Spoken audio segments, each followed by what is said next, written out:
live service or games as a service model has been plaguing the gaming industry ever since World of Warcraft. Plague is a strong word for that game, as the model worked for that. Players would have a subscription, and every so often they would get a massive expansion for not a dime extra than what they're already paying. Starting in year 2015, the live service plague would really begin with the release of Z1 Battlegrounds, or more commonly known as H1Z1. This brought immense popularity to the Battle Royale genre, and many more games would shortly get released, such as PUBG and the industry giant we know as Fortnite Battle Royale.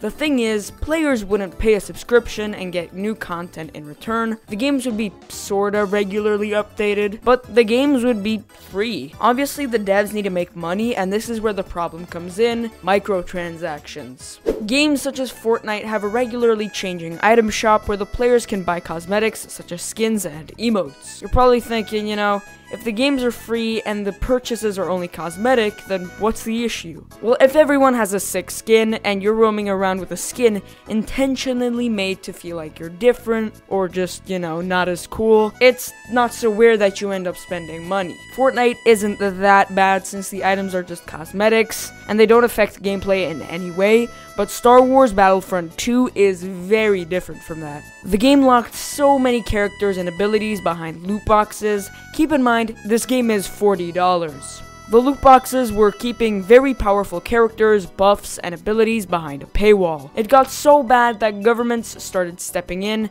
Not completely sure, but I'm pretty sure the game was almost banned in Belgium. Eventually, EA stepped down, removing all loot boxes and unlocking all characters, but the damage was already done. At the recent PlayStation Showcase, a lot of live service games were revealed, such as Fair Games or Helldivers 2. PlayStation has even revealed that a majority of their budget going forward is going to live service games. We will still be getting what they call quote-unquote traditional single-player games. The first microtransaction sold by a major publisher was in 2006, when Bethesda sold horse armor in The Elder Scrolls IV Oblivion for $2.50. It was made as an experiment to test the market's reaction to DLC. Most players reacted negatively, claiming that $2.50 for an in-game cosmetic was way too much. The concept of games as a service looks fine on paper. Developers release a base game, and over time they push out new content that you can choose to purchase or not. The thing is, it almost never goes that way. Let's say I download Destiny 2 for absolutely free. Sure, it's free to play, but it costs money to actually enjoy. Exactly how much money? Well, to purchase all DLCs, and a majority of them are actually currently on sale,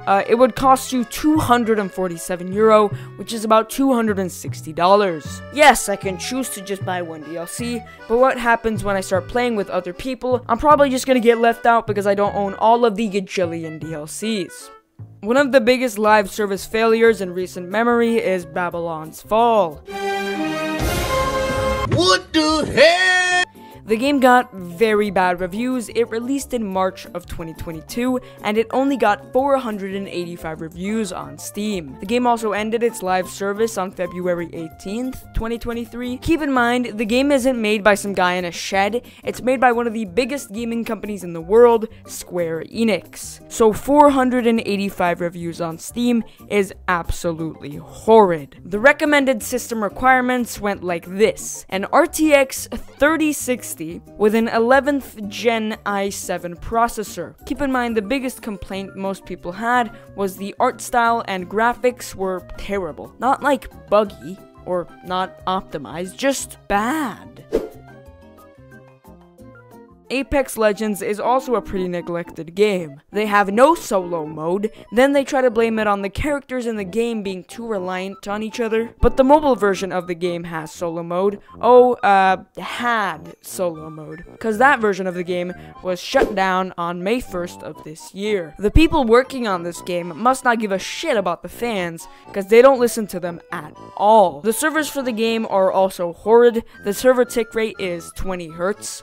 The usual usual server tick rate is about 64, so that means the Among Us servers run faster than the Apex Legends servers. The game ain't that bad. The game has plenty of potential, cause it's actually very fun, but only if you have friends. They also removed the best thing in the game, arenas. They were short form matches where each team would pick out their weapons at the start of the match, and then get led out into a small map. It was perfect. Now you either play the horrible 6v6 mode, or you can play a normal match where it takes you 15 minutes to get looted, and then you get insta-killed by some sweaty, grease-smelling, wraith-playing fat ass. The games as a service business model can provide a lot of benefits, but if every studio decides to make crappy live service games instead of innovating with new and creative ideas, then live service games could be the death of gaming. Alright everyone, thank you for watching this video. I hope you enjoyed this video. If you did and you want to see more like it, make sure to click that big red subscribe button to never miss any future uploads. Also, if you don't mind, like the video, it really helps me out. It also pushes my video out to more people. I hope everybody has a great rest of their day, and I'm out.